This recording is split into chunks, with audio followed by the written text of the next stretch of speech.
Halo, assalamualaikum warahmatullahi wabarakatuh. Saya Rani Pratama. Di sini saya akan menjelaskan jurnal yang berjudul tentang pemanfaatan eceng gondok atau Eichhornia crassipes untuk fitoremediasi kadmium pada air tercemar. Nah, mengapa peneliti mengangkat judul ini? Disebabkan dewasa ini ya, air tercemar merupakan air yang sudah menjadi masalah bagi khususnya Indonesia. Nah, namun em, soal solusinya ini masih sangat sedikit minim. Nah, eceng gondok merupakan tanaman yang mana em, dipikirkan oleh banyakkan orang itu sangat merugikan. Nah, namun ya, oleh para peneliti bahwa eceng gondok ini memiliki kemampuan untuk tumbuh lebih cepat ya. Dia memiliki pertumbuhan yang sangat pesat ya.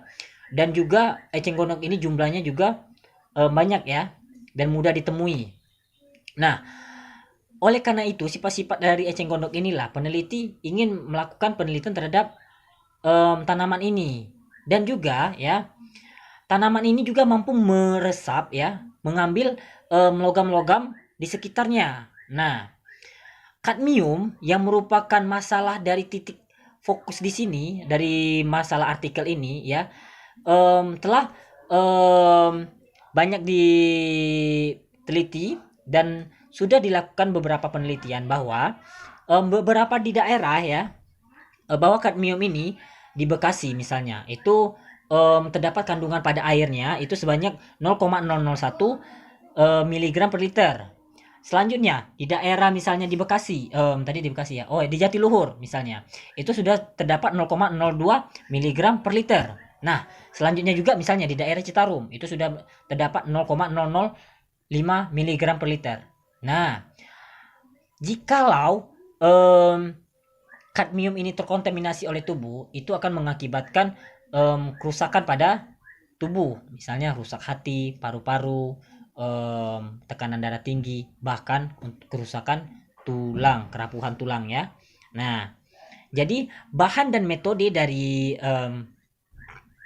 bahan dan metode dari artikel ini yaitu eceng gondok, kadmium itu sendiri ya, kadmium, eceng gondok dan air. Nah, kadmium dan air. Selanjutnya, metode-metode yang dipakai adalah dengan cara metode RAL ya. Metode rancangan acak lengkap. Nah, untuk penggunaannya yaitu dengan menggunakan dua faktor. Pertama, faktor um, dengan dua faktor. Pertama itu faktor penutupan eceng gondok. Nah, dengan tiga taraf ya. Yang pertama 25% ya, 25 sampai 30%. Yang kedua taraf kedua itu 50%.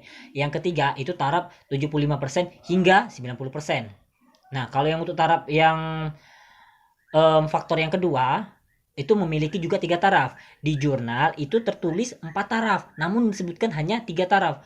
Kemungkinan peneliti lupa mengeditnya. Jadi sebenarnya itu ada 3 taraf juga untuk yang faktor kedua, itu yaitu 7 hari, 14 hari dan 21 hari. Nah, untuk mengetahui persentase ini ya, dilakukan pengamatan yang dilakukan terhadap beberapa parameter. Nah, parameternya itu konsentrasi kadmium, konsentrasi kadmium dalam air, terus konsentrasi kadmium di akar, batang dan daun. Nah, selanjutnya untuk melakukan penelitian ini diperlukan proses persiapan akumulasi eceng gondok ya. Jadi eceng gondoknya diambil yang berukuran sekitar 20 cm dengan berat 50 gram ya, yang sudah ditaruh di dalam air selama 7 hari di dalam sumur. Biasanya sih dalam sumur ya, dalam sumur tanpa pergantian air. Nah, setelah itu tanaman ini ya dipindahkan ke dalam tempat ya, ember yang berkapasitas 30 liter gitu. Nah, yang ditaruh juga di dalamnya kadmium sebanyak 2 ppm ya, 2 ppm. Nah, dan disimpan sesuai dengan perlakuan masing-masing ya. Nah, selanjutnya hasil dari penelitian ini saya lihat saya tampilkan dalam bentuk saya tunjukin dalam bentuk tabel ya. Ini tabelnya. Tabel mana ini? Nah, ini ya tabel pertama, pengaruh luas penutupan dan lama kontak eceng gondok terhadap konsentrasi kadmium dalam air. Nah, di sini ya ada P1, P2, P3. Nah, P1 ini luas penutupan. Yang ini tadi 25% sampai 30%. Yang untuk P2 ini 50% sampai 60%. Yang P3 75% hingga 90%. Untuk lama kontak ini dilamakan dengan T ya. T1 ini 7 hari, T2 ini 14 hari dan T3 ini 21 hari. Nah, hasil dari penelitian ini ya menjelaskan bahwa pada luas penutupan yang 30% dengan lama waktu 7 hari hanya mampu mengurangi kadmium sangat sedikit, yaitu masih terdeteksi 0,214 C. C ini kadmium ya. Nah, ya ini merupakan simbol bahwa masih terdeteksi kadmiumnya. Nah, sedangkan untuk ketika lama lama kontaknya semakin lama ya, 21 misalnya ini 14 hari, maka kandungan dari kadmium ini juga menurun 0,9. Nah, semakin lama ini 21 hari, kandungan kadmiumnya 0,01, atau boleh dibilang ini sudah tidak terdeteksi lagi oleh alat pendeteksi ya. Nah, untuk lama penutupan P2 ini kandungan kadmiumnya 0,095. Jadi semakin banyak eceng gondok semakin cepat menurunkan kadar kadmium di dalam air. Nah, sehingga hanya dalam waktu kurun 14 hari itu sudah tidak lagi terdeteksi. Nah, untuk yang kandungan kadmium pada luas penutupan 3 hari 90%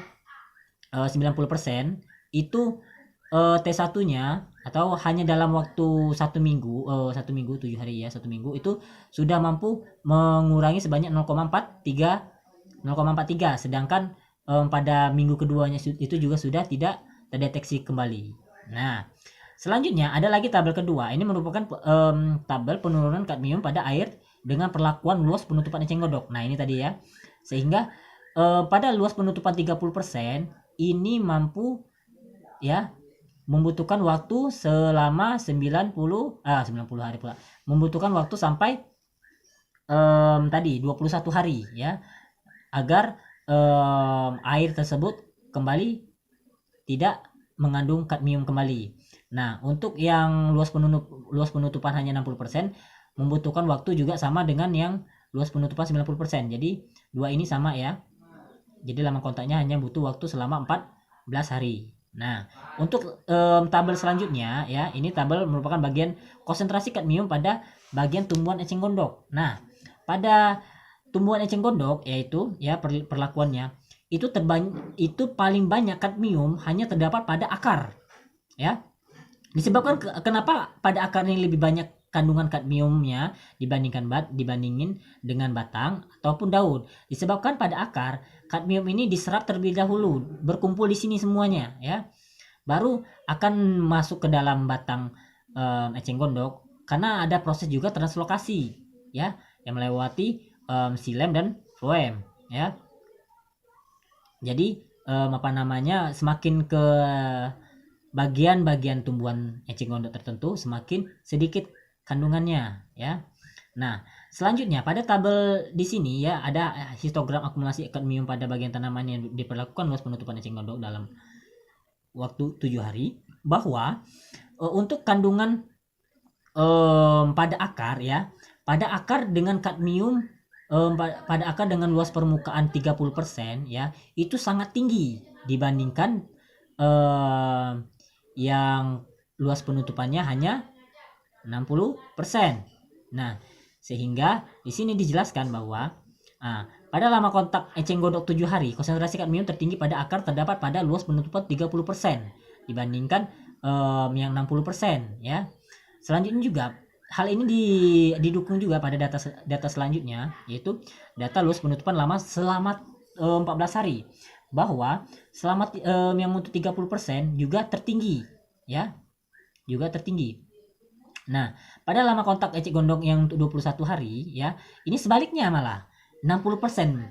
Ketika akumulasinya selama 60%, sebanyak 60%, maka kadmium yang paling banyak itu yang pada akarnya itu pada kontak selama 60% di 21 hari. Nah, selanjutnya pada untuk tabel 3, pengaruh luas penutupan dan lama kontak eceng gondok terhadap penambahan bobot basah eceng gondok. Nah, di sini dijelaskan bahwa eceng gondok yaitu adanya hubungan hubungan pertambahan bobot dari eceng gondok tersebut karena kadmium ini sendiri. Nah, untuk itu ya, terdapat yang namanya istilah persaingan, sehingga jika di sini terlihat bahwa luas penutupan yang sedikit ini memiliki kadmium tertinggi dibandingkan dengan luas penutupan yang banyak, kadmiumnya sedikit. Kenapa pada luas penutupan yang sedikit ini kadmium yang didapatkannya banyak, kandungan pada eceng gondok ini banyak? Disebabkan tingkat persaingannya ini tidak setinggi dengan tingkat yang eceng gondoknya banyak. Jadi semakin banyak eceng gondok, jadi semakin tinggi juga persaingannya. Sedangkan semakin sedikit individu yang untuk jadi disaingi, semakin sedikit juga semakin banyak juga nutrisi-nutrisi yang bisa didapat tanpa harus melakukan banyak usaha ya. Nah, jadi kesimpulannya, kesimpulan dari presentasi jurnal mengenai eceng gondok dan kadmium ini yaitu terjadinya interaksi luas penutupan eceng gondok dengan lama kontak terhadap konsentrasi kadmium dalam air. Kombinasinya yaitu 30% dengan lama kontak 21 hari, penutupan eceng gondok 60% dengan lama kontak 14 hari, dan penutupan eceng gondok 90% dengan lama kontak 14 hari itu mampu menurunkan dari 2 ppm ya hingga menjadi tidak terdeteksi atau 0,1 ppm. Nah, selanjutnya luas penutupan eceng gondok ini ya memberikan pengaruh terhadap penambahan bobot basah eceng gondok itu tersebut. Nah, penambahan bobot basah ini terdapat pada 30% ya pada P1. Nah, ini disebabkan semakin sedikitnya persaingan, maka tumbuhan tersebut semakin cepat dia tumbuh, semakin besar ukurannya. Namun semakin banyak persaingan, maka semakin sedikit juga nutrisi yang dia dapat. Makanya di hasil kesimpulan ini bahwa P1 memiliki nilai tertinggi untuk soal nutrisi kadmium yang didapatkan. Dan untuk kesimpulan yang selanjutnya yaitu konsentrasi kadmium paling tinggi ya terdapat pada bagian akar. Setelah akar itu terdapat pada batang. Selanjutnya pada daun. Nah, ini disebabkan tadi yang kayak saya jelaskan tadi, kadmium ini sendiri berkumpul semuanya pada daerah akar. Baru diperlukan proses translokasi perpindahan dari akar ke batang ya. Jadi ketika pada tahap pertama ini yang paling banyak ya mengumpulnya. Jadi ketika peneliti melakukan penelitian ya itu hasilnya. Nah, jadi sampai di sini penjelasan dari saya. Terima kasih. Saya tutup. Assalamualaikum warahmatullahi wabarakatuh.